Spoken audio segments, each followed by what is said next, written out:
Howdy, I'm William Byrnes, and welcome to my 30 to 40 minute training video on how to be a better online teacher for us in the Wealth, Risk, and International Tax Risk Management program at Texas A&M University School of Law. So everybody watching this video knows me, and feel free after the video to email me to set up a Zoom Zoom appointment to talk with you about your course, or just to drop me your questions in email and I can respond with links to the resources that you're looking for. I want to point out that I am not a technologist. I am not a media expert. I'm definitely self-taught, albeit since 1994. And for the technical questions or designing your videos, whereas I'm good with the what I call self-taught, how do I teach online, how do I take my residential courses online, what's Flip the Classroom look like. We have teams of instructional designers and media experts, and in your emails that I've sent, you're going to find Xiao's name and XIYAO, and you'll reach out to her to set up appointments about revising your course after seeing this video, or designing your course for the first time because you're part of our International Tax Risk Management program and we're onboarding you in the coming months. So with this, I'm going to show you a fun feature about Zoom, and then we're going to actually do and then we're actually going to look at some course materials both in the eCampus discussion forums and where I'm going to show you in the eCampus how to make your life easier. You'll be faster at eCampus discussion forums, you'll be better, the students will feel more engagement from you, and you're going to spend more time using your brain on fun analysis with the students than on just that repetitive responding to students. Okay, I'm going to show you how to do that. And then secondly, I'm going to show you how to effectively use live case studies, where you're going to free up a lot of that discussion forum time for both you and the students. And the students have told me over and over again, they don't like busy work, and they don't like being, doing things that they perceive as busy work. And they're professionals, they're working, 40, 50, 80-hour-week jobs and doing this on top. So they want to do work that, it's going to directly add value to their immediate position or to their future career. Okay, so we're going to look at those kind of how to set up those case studies, how I run them, and this may give you ideas about setting up your own. But let's first look at a fun thing with Zoom. A couple of y'all have commented, oh, I thought campus was closed, because you see the background. Then you look at it for long enough, you're like, wait a second, nobody's moving. How do you do that? In Zoom right now, take your mouse and scroll down to the bottom of Zoom, and it's going to open up your menu, and you're going to see your camera icon. You're used to this because that's how you turn your camera off and on. Click on the arrow next to the camera icon, and it opens up a menu of choices. The last choice, virtual backgrounds. Now, when you choose your virtual background, if you haven't set it up yet, you're going to have one or two canned ones. Zoom has and I'll show you. Zoom has a canned virtual background of like a planet in space. So right now, if my Zoom recording is working correctly, you see me with a background of the planet of the Earth behind me. But I have I've chosen my virtual background, and I've used the plus sign to add lots of images.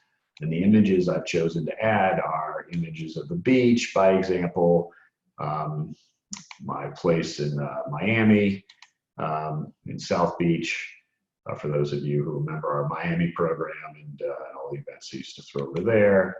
I have my San Diego, so just fun things to my San Diego house, or my favorite is my Texas A&M library picture, which is the one that I usually have in the background. Okay, so you're going to see students using virtual backgrounds, because I've gone and taught the students how to do this too. And alternatively, all you're going to have is your office. And if your office at home is messy, or mine's not per se messy, it's just empty. I've never really set it up because I like going into campus and using the office there. Now, if I had a green screen behind me, a real green screen, like you order off Amazon for $50, I'm talking a real green screen that's green. You can make one. You don't have to order it from Amazon. You can take a green cloth. It needs to be green. That's the point. That's why it's called green screen. You can take a black cloth, I guess,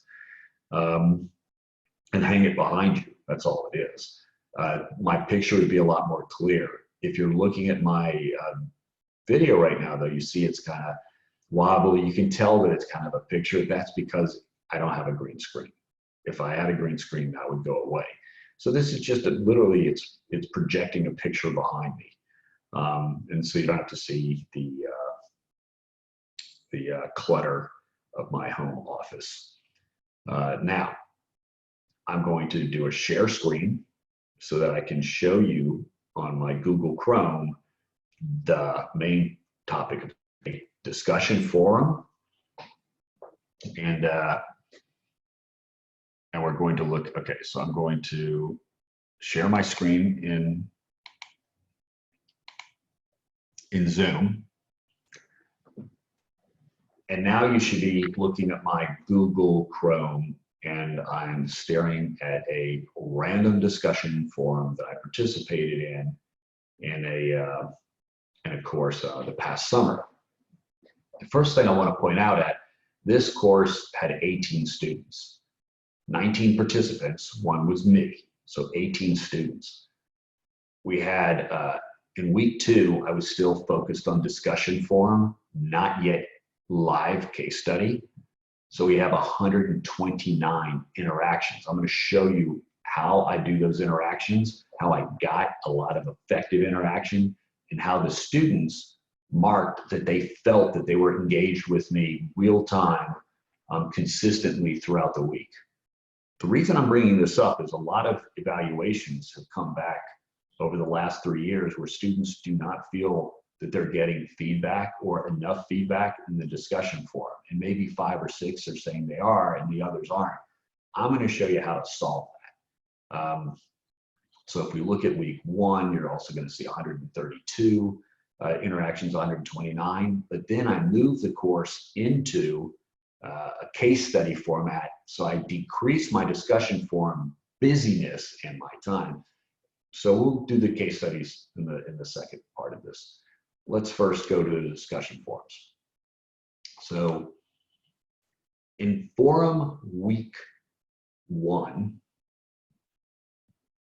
I'm not going to scroll through the forum because, again, for FERPA, FERPA, for student privacy reasons, I don't want to show you student names. I will show you student names in another couple in my Google Drive because I have permission to do it from them. That's my international tax students from first semester. So instead of showing you the student names, what I want to show you, because this is really what the point of my discussion forum video is today, I want to show you how to make your discussion forum life more effective, easier. This is what I'm doing. I go to my search feature. In each discussion forum has search feature. It's at the top of the screen. When you're a faculty member, you can see this. So I'm searching. I'm not putting any dates. I'm only going to search in my current week 1 forum, but I could search the entire discussion forum, all 8 weeks. I could search the entire course. I don't want to do that. I'm just going to search this current week number 1 discussion forum. Go. And I'm going to find my William Byrnes posts that I've made for the entire week. I've already counted. When I scroll down, there's going to be 20 different posts that I've made here. And I want to show you some examples. It's not that I respond to every student post, but within each thread, I'm putting comments like, much obliged, that works. Like, that's enough input from you. I agree, see my reply above, so I don't have to repeat myself every time. Now, see my reply above again. Acknowledged. Okay, this is the word. A lot of times I'm putting acknowledge so the student knows that I've read their discussion forum. They want to know that they spent the time to put it together, that I've spent the time to read it. And so a simple acknowledgement. Another thing I do, so I don't do it for myself, but I do it for the students. You see the 5 stars overall rating? I tell the students to go ahead. I can't rate myself, it's not possible. Or actually, maybe it is, and because this course is closed from last summer, but you'll see up top, the students have rated me in some posts. And so they've been marking, if there's 18 students and they mark, half of them mark 3s and half mark 5 stars, then it's going to be a 4-star overall rating, right? And so the students have, I had to educate them how to do it because they weren't used to it, but yeah, I can't rate myself, which makes sense. So as I go through a week of the discussion forum, I've made different posts. Some of them are long, like you see here. Some are short, and they're just acknowledgments that I've read the students' post, or they're referrals back to my other responses. And they don't have to be long. They're 2-3 sentences. Some of them are a paragraph or 2. So let me just flip to what I've done. Now that I have the list for week 1, I'm just going to show you. I did the search for week 2 already, and in week 2, I've gone through, and again, I have about 20 posts. Some of them are longer than other posts, and some of them are just acknowledgments. So, and when I do my acknowledgments, I was doing a lot of those acknowledge. And in the second week, the students were like, okay, can you give us a bit more? Okay, so I changed that, and I started saying, wow, I started using different words. And if you don't know different words to use, just like I do for my writing, open up a thesaurus, thesaurus.com. There's plenty of words for acknowledged, I hear you, check that, whatever the language they're using, modern language with the kids nowadays, lit. Okay. So I have a lot of thank you and acknowledging the post, but then I started to mix that up. Now I have,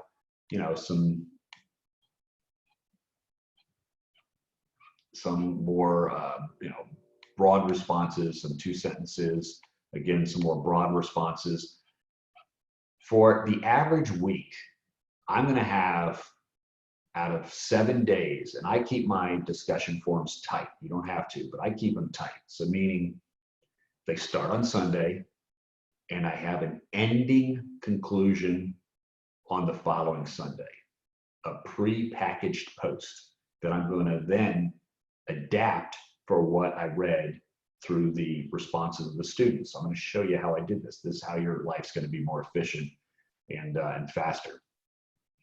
But inside the discussion forum, generally speaking, I should have 1 post a day that has, at least 100 words. And that's enough, but that is what is expected by the students. And if you're not doing it, we know it because they're emailing us like, I haven't had a response, I haven't had any feedback. And for the first, couple years,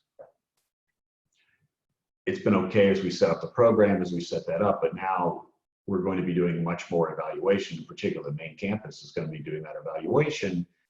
And if faculty don't have time to be engaged with the students and providing feedback, which is just good practice, not even best practice, just good practice, then we'll have to, come up with other solutions for your courses. And maybe those solutions include you not having full time, but you can divide your course with somebody, bring in other help. We already have faculty members doing that who have hired on, they're bringing their associates from the firm, or they've split their course and they've told us, here's a colleague of mine, I want to split my course with them. And so we see that. Okay. So I have about 6 or 7, I have about 5 or 6 thick posts, because my first post of the week counts as my first post, and that's the introduction post. Then I have 5 daily posts. Again, they're about 100 to 300 words maximum. And then I have a last post, my Sunday conclusion post.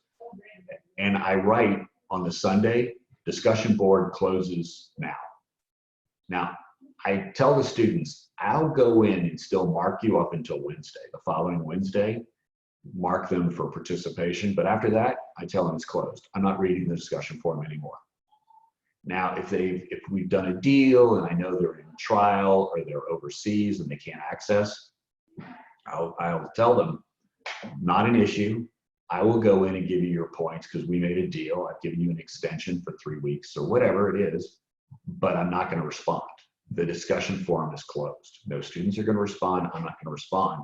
They can still get their credit for putting in what they're supposed to put in for that discussion forum. Okay. Now that I've shown you just examples, I'm going to show you what I do. I copy and paste. I do a lot of copy paste. So at the end of the semester, I do my search, and now I'm going to show you an example copy paste. I have the responses. In some of my courses, I have responses going back 20 years.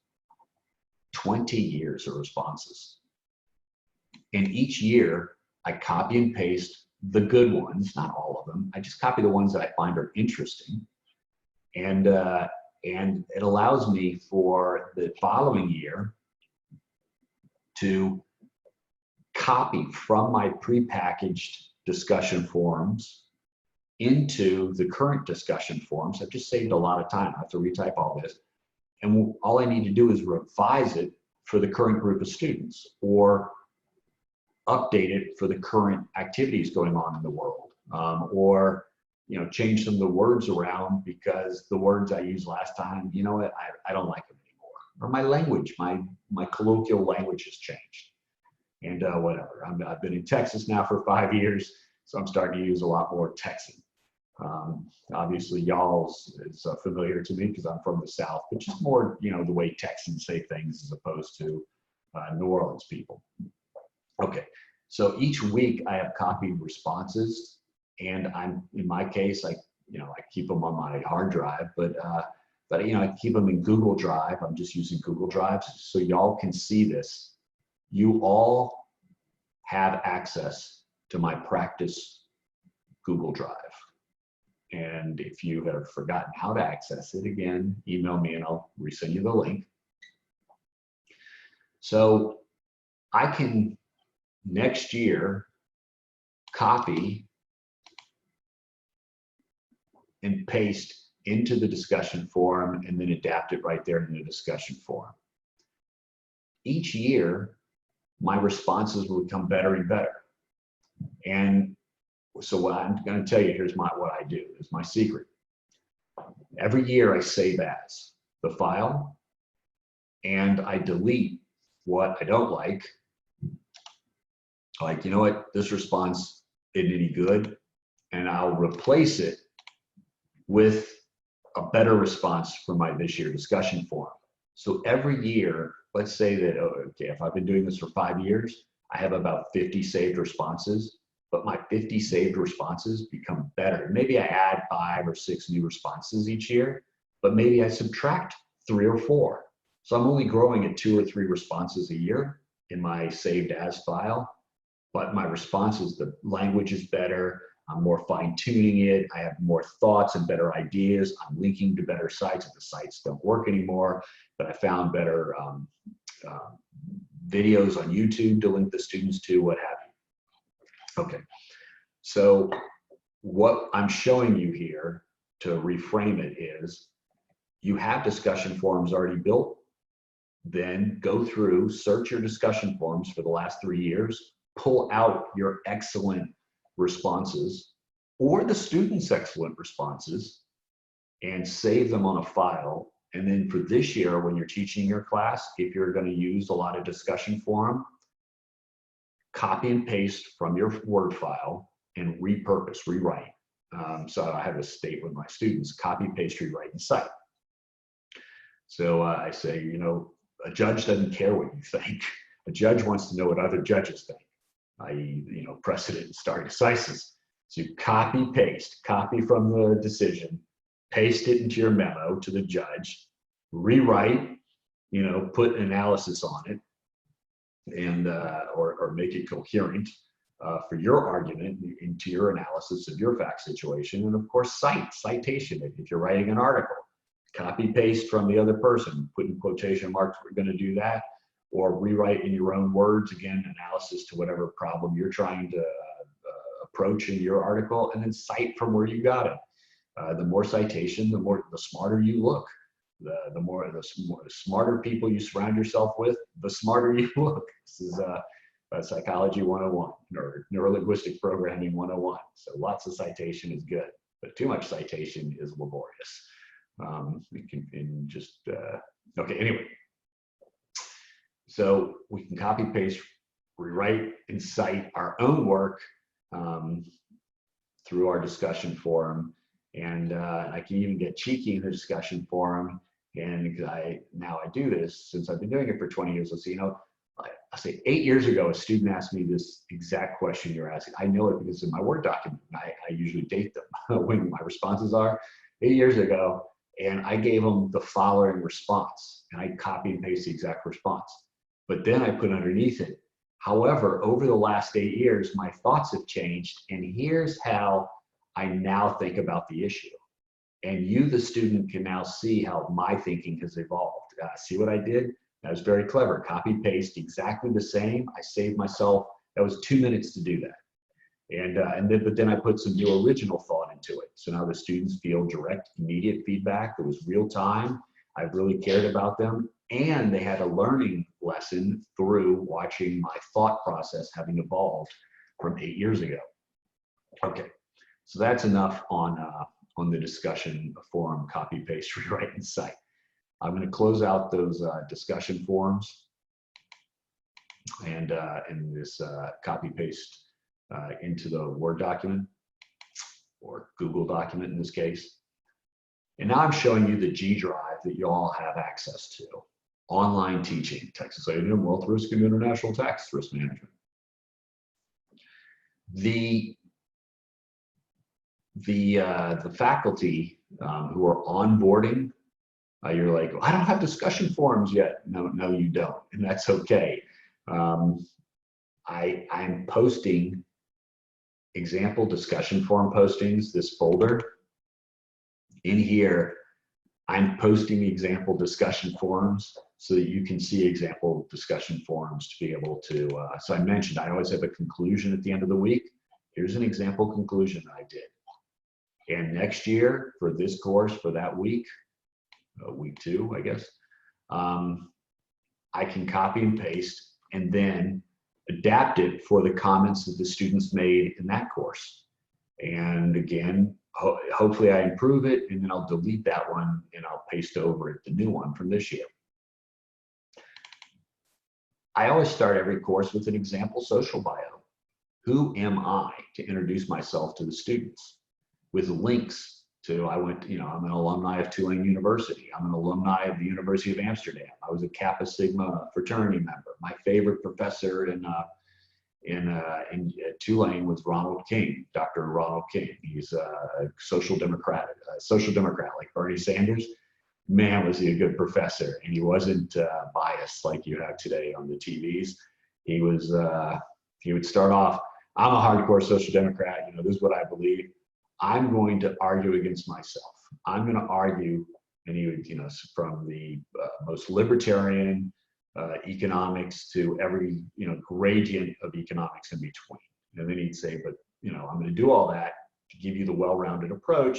But at the end of this course, I'm going to have convinced you that social democracy is definitely the way we should go. Okay, so Ronald King, really like him. And I think he's retired now, but okay, so I have all the, these kind of things about me. I go Grateful Dead tour, no more Grateful Dead, but Fish is still around. So I do Fish tour. I have all that in there. That's about me, as who I am as a person, it's not about what did I study in school. It's about what did I do when I was in school? Did I join a fraternity? Did I, do row team or whatever? It was ways to connect with students outside of the context of, I'm a lawyer, accountant, you're a lawyer and accountant. This is, this is the what you say, the water cooler talk or the coffee at the Starbucks talk, because you're not seeing them in person. This is that. You could add pictures and so on. Okay.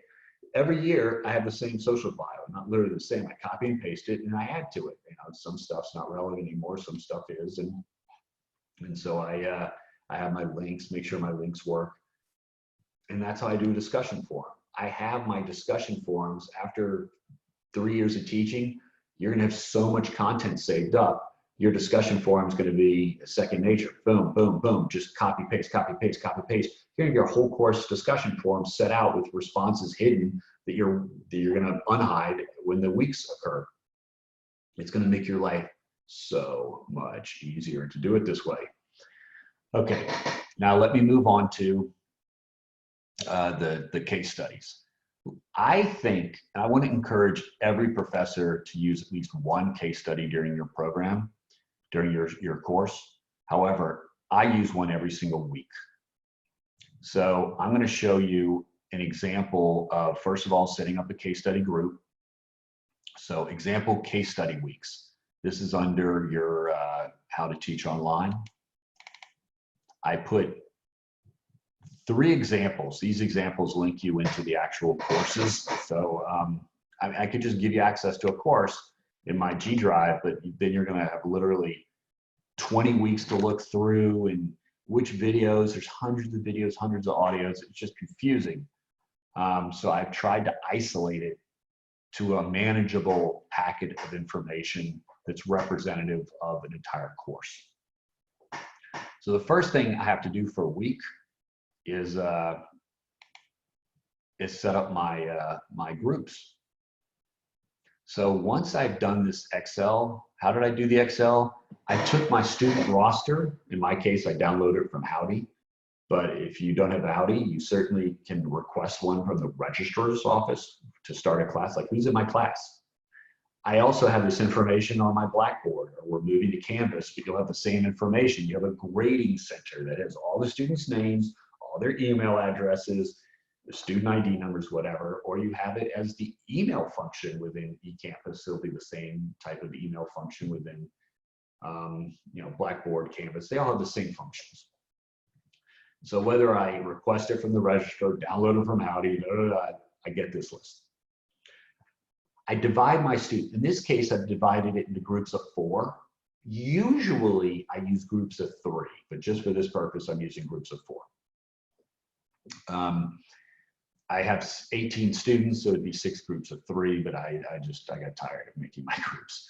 Okay, so Trey Anastasia, Ella Fitzgerald, Louis Armstrong, and Paige McConnell are in my group A, my group B, my group C, my group D. On a 6-week course, I would keep these groups, the same groups for the first 3 weeks. And then the following 3 weeks, I would change up the group members so that students, I mean, there's a doubt, you have to choose for yourself how you want to do it and talk to your students. The students become used to their group, and that's great. And they become really camaraderie within their group. But also students like to meet other students in their course. And they can only do that if you break the groups up. Also, my group exercises are also about learning how to work, not just in groups, but across country, across countries and cultures. So I try and make sure that the groups, so these are actual where students are from in this course. And so when I set the groups up, I'm trying to make sure there's, some foreign people in each group, foreign to the United States, to Texas. And, and they have different industry groups and different, so I'm trying to create diversity within each group. And then for the second half of the course, I break it up. And part of it's about, after you've been in a group for 3 weeks, you need to learn how to be in a new group, because the process of being in the group is part of the learning process itself. So on my Excel spreadsheet, once I've done it once, if I'm a 6-week course, 7-week course, I save as 6 or 7 times. So that work's done for me. I don't have to repeat it every time. And then at the top of my spreadsheet, I will type in, I have a real group, one I can show you with names of people who have allowed me to use their name from our international tax. I'll just write week 1, and I put what the case study is going to be. So let's say this is the arm's length case study.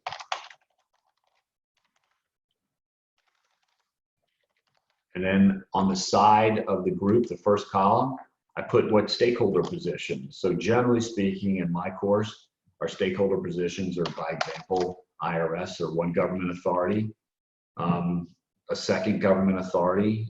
This might be, I just did the Amazon case study. So I needed 6 groups for that, but we'll just do the 4 groups as if it's the European Union.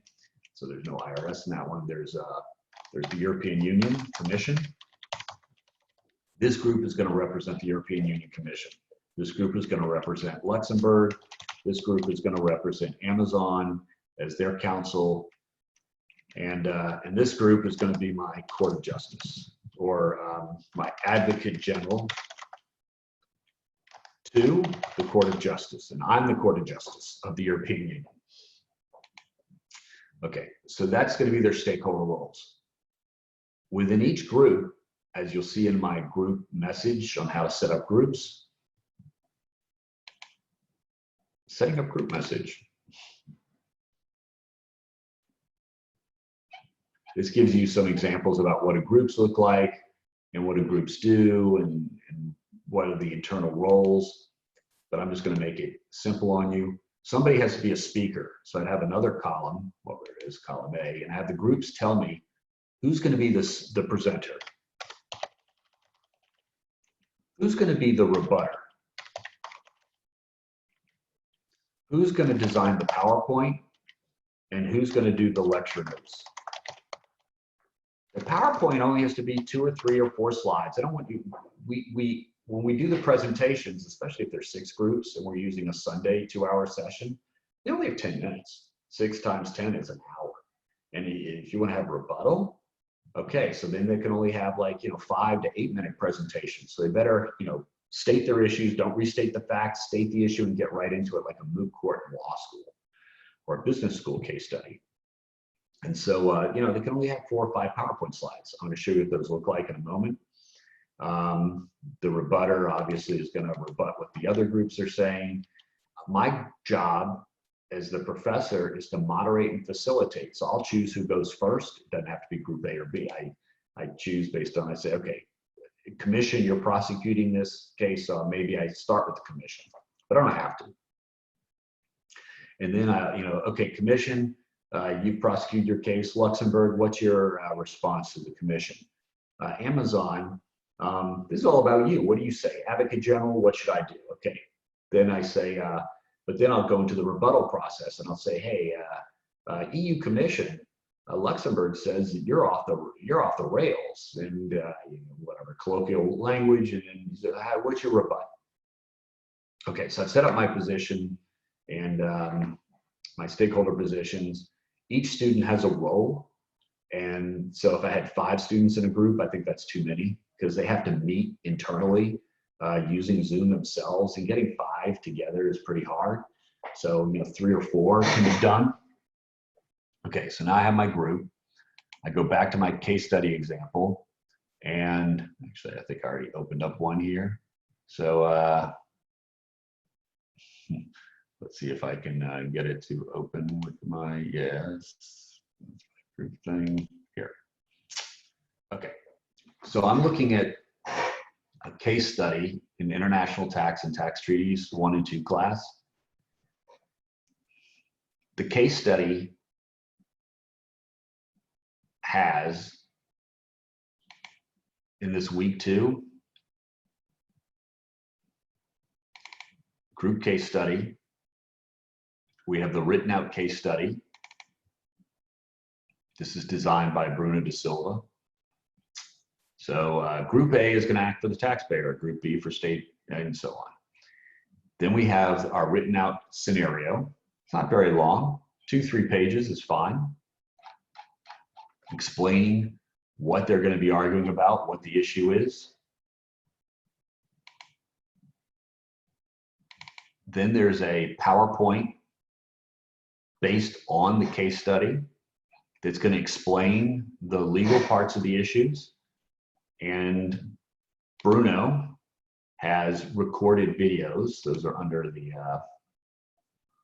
video tab. So Bruno's recorded 4 videos that I've uploaded to the G Drive. You can go and look at those later on the case study. So if I pop one open and I hit play, I think it's going to start playing, and so it'll be Bruno, and you can scroll through quickly.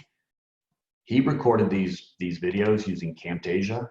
You can use Zoom. I encourage people to use Camtasia because it allows you to edit, or it allows our department of instructional design to edit if you work with them. But if Camtasia is just beyond, like, I can't do technology, I don't know how to set it up, it's just too much trouble. Well, you know how to use Zoom, and you know how to do a screen share and record like I'm doing right now. That's why I'm not using Camtasia for you. Okay, and then we record our classes. So our Sunday class for week 2, it lasted 1 hour 47 minutes. It lasted longer. This is the recorded part. We always have a lot of chat and sidebar chat. And here's me on a Sunday morning at 8 a.m. So I got my Aggie and Grateful Dead stuff on, and my course book that I've written. Okay, so the students are now presenting. Again, students give me permission. That's why we can see the students here and their names. Give me permission to show this off for y'all and for the public.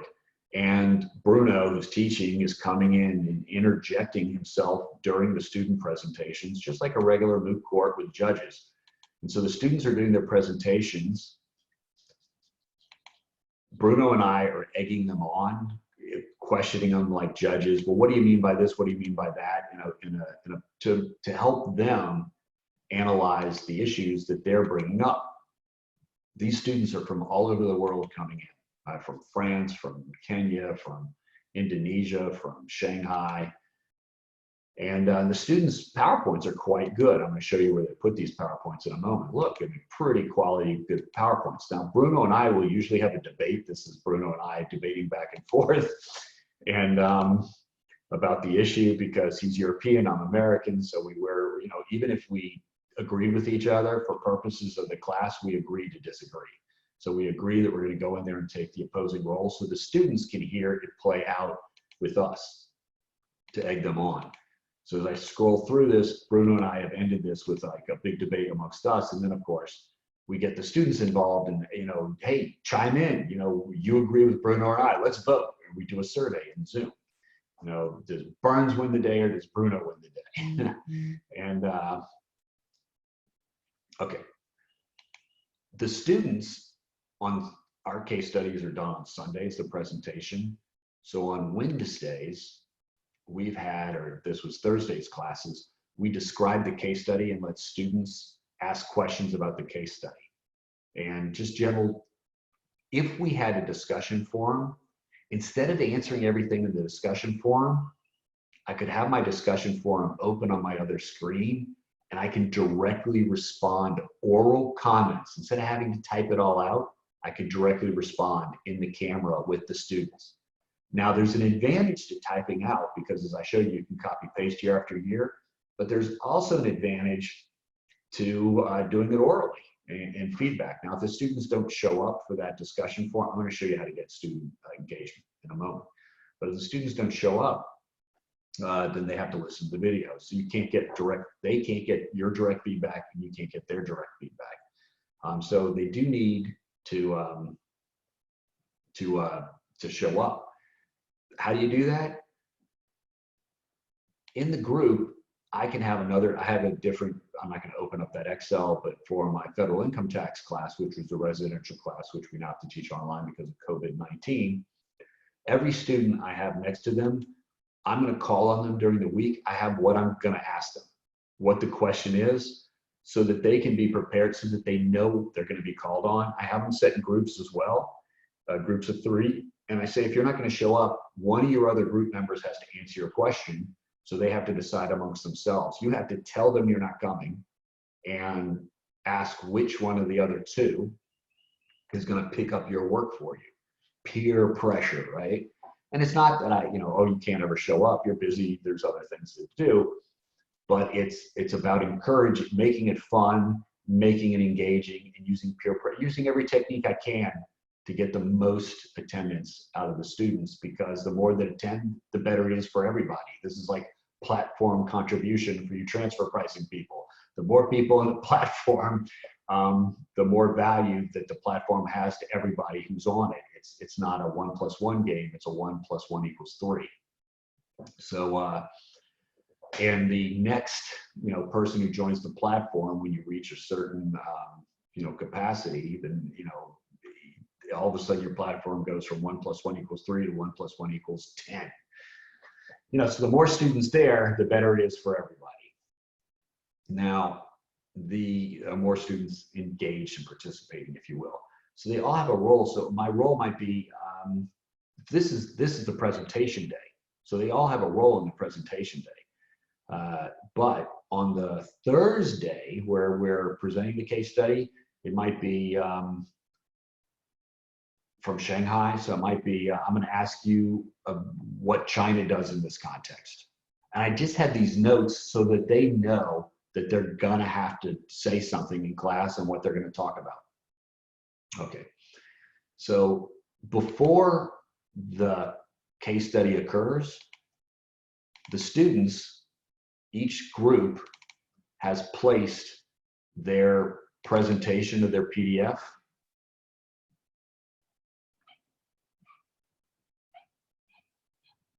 pretty cool PDF, isn't it? Pretty cool PowerPoint. You see, it's not long. 4 or 5 slides is all that they need to be effective for this particular presentation. And again, we're keeping them at 10 minutes, or trying to. Sometimes we let them run a little over. And they have a bullet point memo. It's not they've written a 10-page memo. They've written a short memo this is what we're gonna present in our presentation. And if the groups have done a good job of doing that, then all the groups read each other's, so that the actual conversation, the debate, the moot, whatever you want to call it, the presentation on Sunday, it's not, they're in competition, because we are kind of like, it's an informal, ranking system. I'm going to tell you how that works, though. It keeps the engagement up. But we make them rank each other. But we're all here to learn, including us, the professors. We're here to learn and get better learning, better in depth, better, better knowledge of the issues, better perspectives, more perspectives. And so if they've read each other's perspectives going in, that's this presentations that they're going to be putting up. If they've read Tatiana's, by example, a big call out to her, because she graduated from Aggie master's program on campus, and she came back to give her time to participate as a student in this course. And so if she has her, not her, but her group's PowerPoint presented here, and she works for Ernst & Young. I mean, yeah, E&Y, that's why it's yellow, like the E&Y colors, as you can imagine.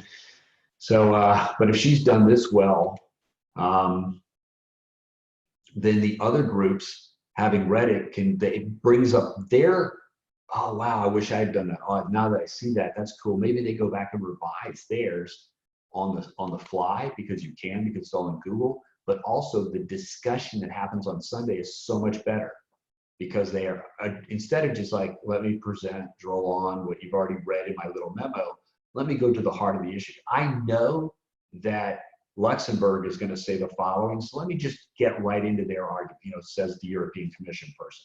This is our stance, and I know Luxembourg is going to retort this, so now we have a true debate discussion that's going to get deep into the analysis of the issues. That makes the students come to class, and we have, out of, we have 90 to 100% participation, actually engaged, like people coming and participating and making comments in our classes, I think, as a result of the way we're doing it. It's not always 100%. People are on airplanes and they have client meetings and so forth. But we have a lot of 100%. Out of the semester, half of them are 100%, but we never have less than 90% showing up. So we feel pretty good about that.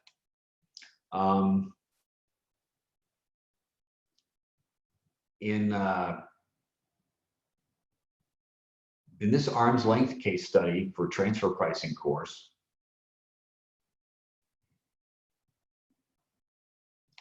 group case study roles, again, you know, taxpayer A, you're going to be state A, state B, advocate general, written out, and that would be copied into the Excel spreadsheet itself.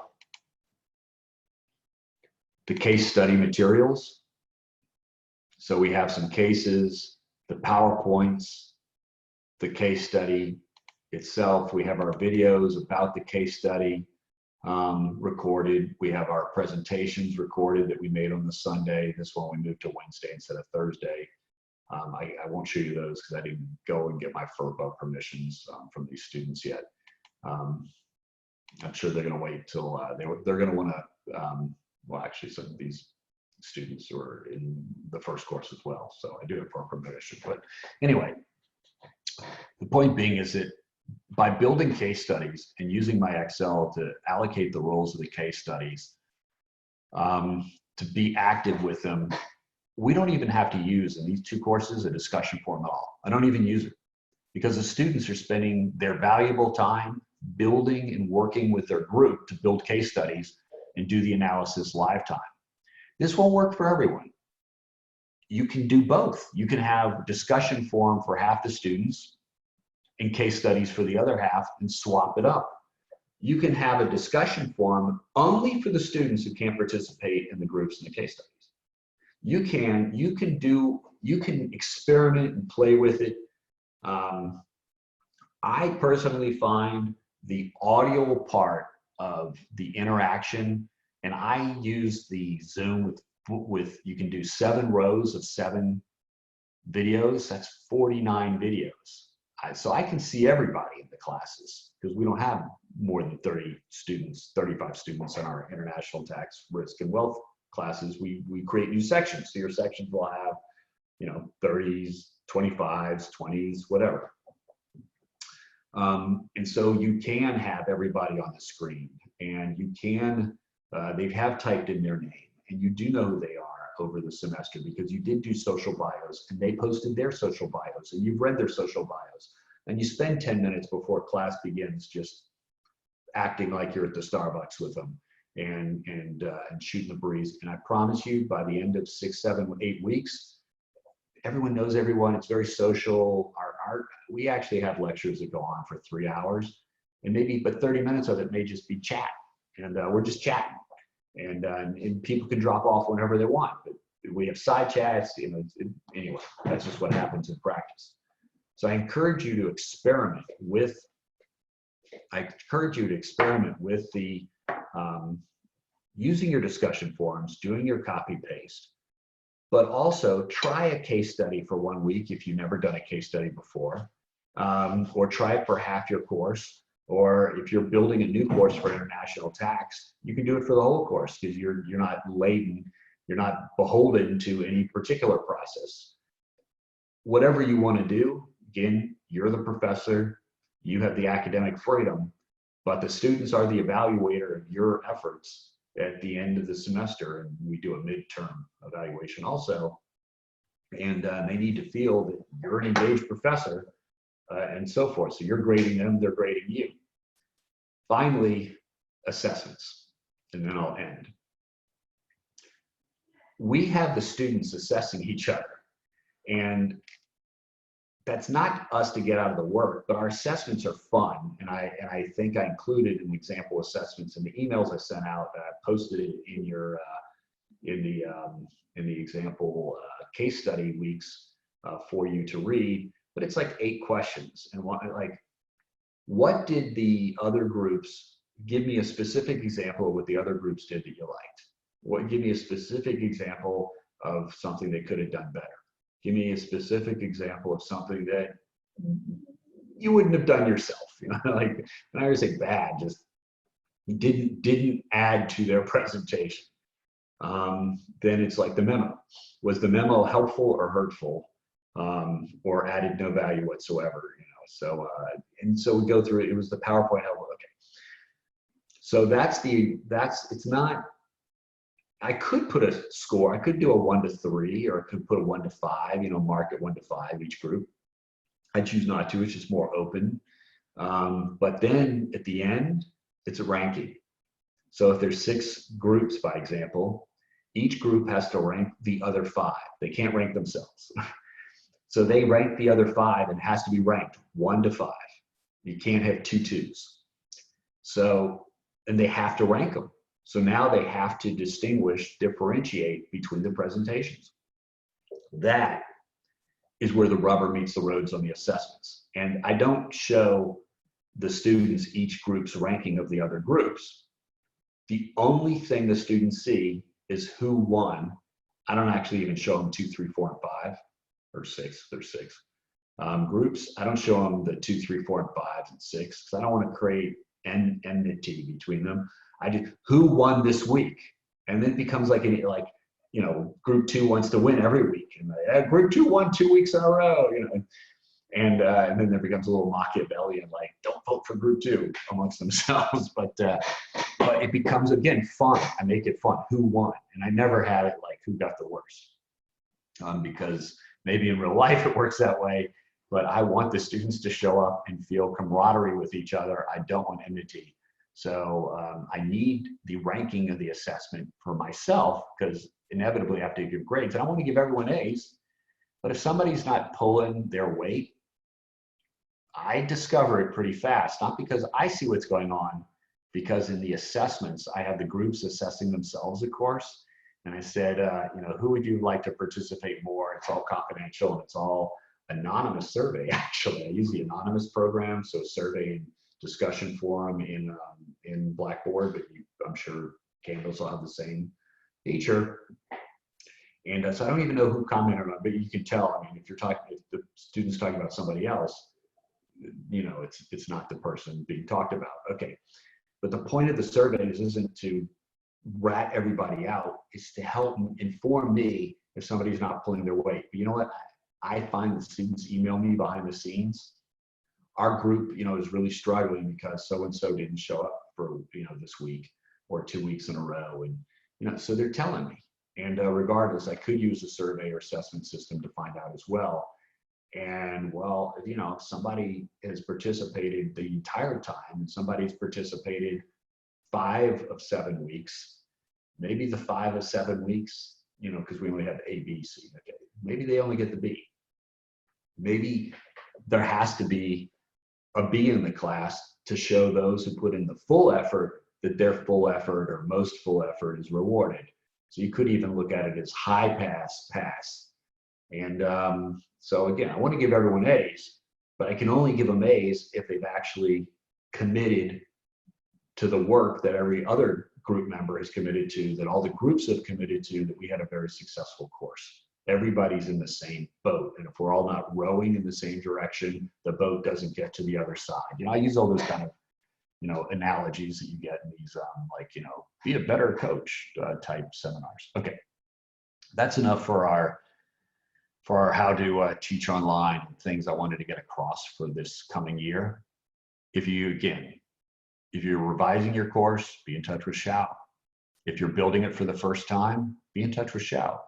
If you want to bounce ideas on how to be a better teacher, whether you're revising it or starting it for the first time, let's Zoom together and talk about some of the issues. And so today I talked about making your discussion forum more interesting for the students and more efficient for yourself.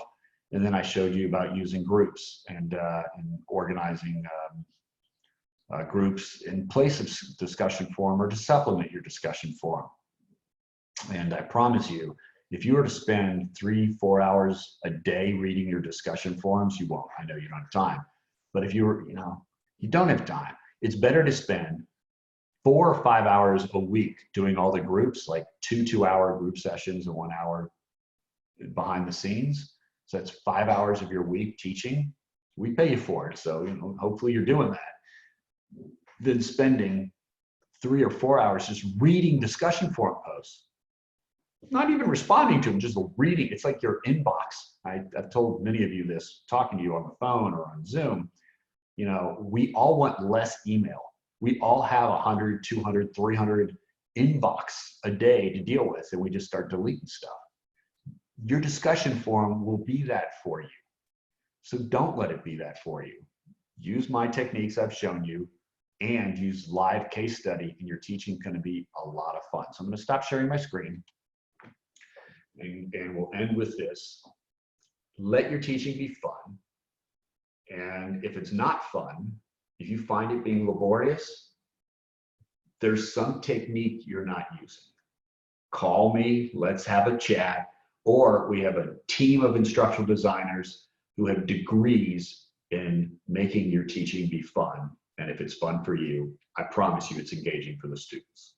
Thank you very kindly for listening to my very long, I'm not going to edit this, so I'm just going to post it up, and hopefully you're going to go through the G Drive and take a look at these materials we provided for you, and I'll hear from you. Thank you very kindly.